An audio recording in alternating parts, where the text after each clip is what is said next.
तो भाई हमें यहाँ -12f² माइनस 38f जमा 22 को फैक्टर करना है, यानी हमें इसे मुख्तलिफ अनासर में बांटना है।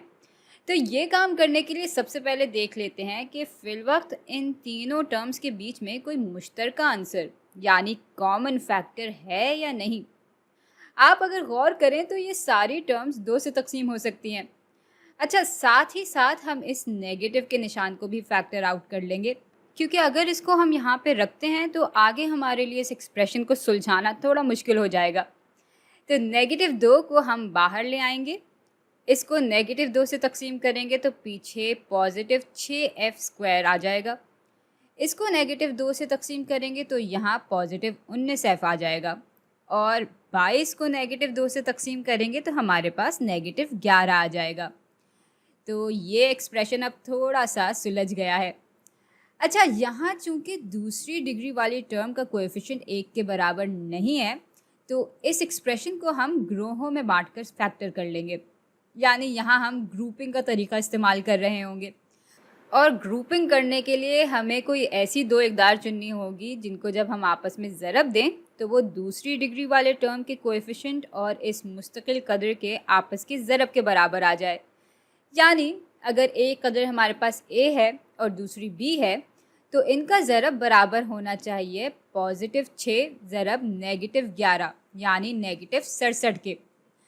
अब साथ ही एक और शर्त भी है, और वो ये है कि जब हम इन दोनों इकदार को आपस में जमा करें, यानी a और b को आपस में जमा करें, तो हमें इस बीच वाली टर्म का कोएफिशिएंट मिल जाए, यानी a जमा b बराबर होने चाहिए +19 के। इस एक्सप्रेशन को देख के एक आध बातें हमें और भी समझ में आ रही हैं। एक तो ये है कि अगर इन दोनों के ज़रब से हमें जवाब नेगेटिव में मिल रहा है तो इसका मतलब है कि इनमें से कोई एक कदर नेगेटिव होगी और दूसरी पॉजिटिव। लेकिन साथ ही साथ इनको जमा करने से चूंकि जवाब पॉजिटिव में मिल रहा है तो इसका मतलब है कि इनमें से जो बड़ी कदर होगी उसका साइन पॉजिटिव होगा। अच्छा, अब हम 67 के फैक्टर्स निकाल के देख सकते हैं कि कौन से मजमूए यानी कॉम्बिनेशंस इन दोनों शराइत पे पूरा उतरेंगे। लेकिन इसको फैक्टर किए बगैर ही मेरे दिमाग में एक कदर आ रही है 22 और एक आ रही है 3। और जैसा कि हम पहले बात कर चुके हैं, इनमें से जो बड़ी कदर है यानी 22 उसका निशान हम पॉजिटिव रखेंगे और 3 का निशान नेगेटिव रखेंगे।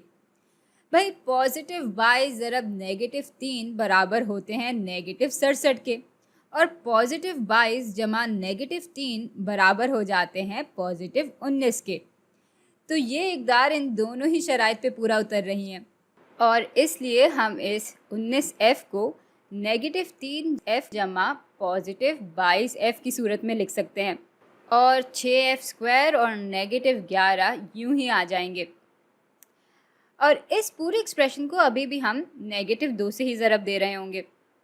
अब यहाँ एक सवाल उठता है कि मैंने -3f को यहाँ क्यों रखा और +22 को यहाँ क्यों रखा। तो भाई ऐसा मैंने इसलिए किया है ताकि ग्रुपिंग करते हुए आसानी हो। ये एक ग्रुप बन सकता है क्योंकि इनके बीच में कुछ मुश्तरका अनासर मौजूद हैं, और ये दूसरा ग्रुप बन सकता है क्योंकि इनके बीच में भी कुछ मुश्तरका अनासर मौजूद हैं। यहाँ मुश्तरका अनासर 3 और f हैं, तो 3f को हम बाहर निकाल लेंगे। इसको 3f से तकसीम करेंगे तो पीछे 2f रह जाएगा, और इसको 3f से तकसीम करेंगे तो पीछे -1 रह जाएगा। अच्छा, यहाँ मुश्तरका आंसर है 11, तो इसको फैक्टर आउट कर लेते हैं। इसको 11 से तकसीम करेंगे तो पीछे 2f रह जाएगा, जबकि इसको 11 से तकसीम करेंगे तो पीछे -1 रह जाता है। और इस -2 को हम बिल्कुल भी नहीं भूले हैं, तो ये पूरा एक्सप्रेशन अभी भी -2 से मल्टीप्लाई हो रहा होगा।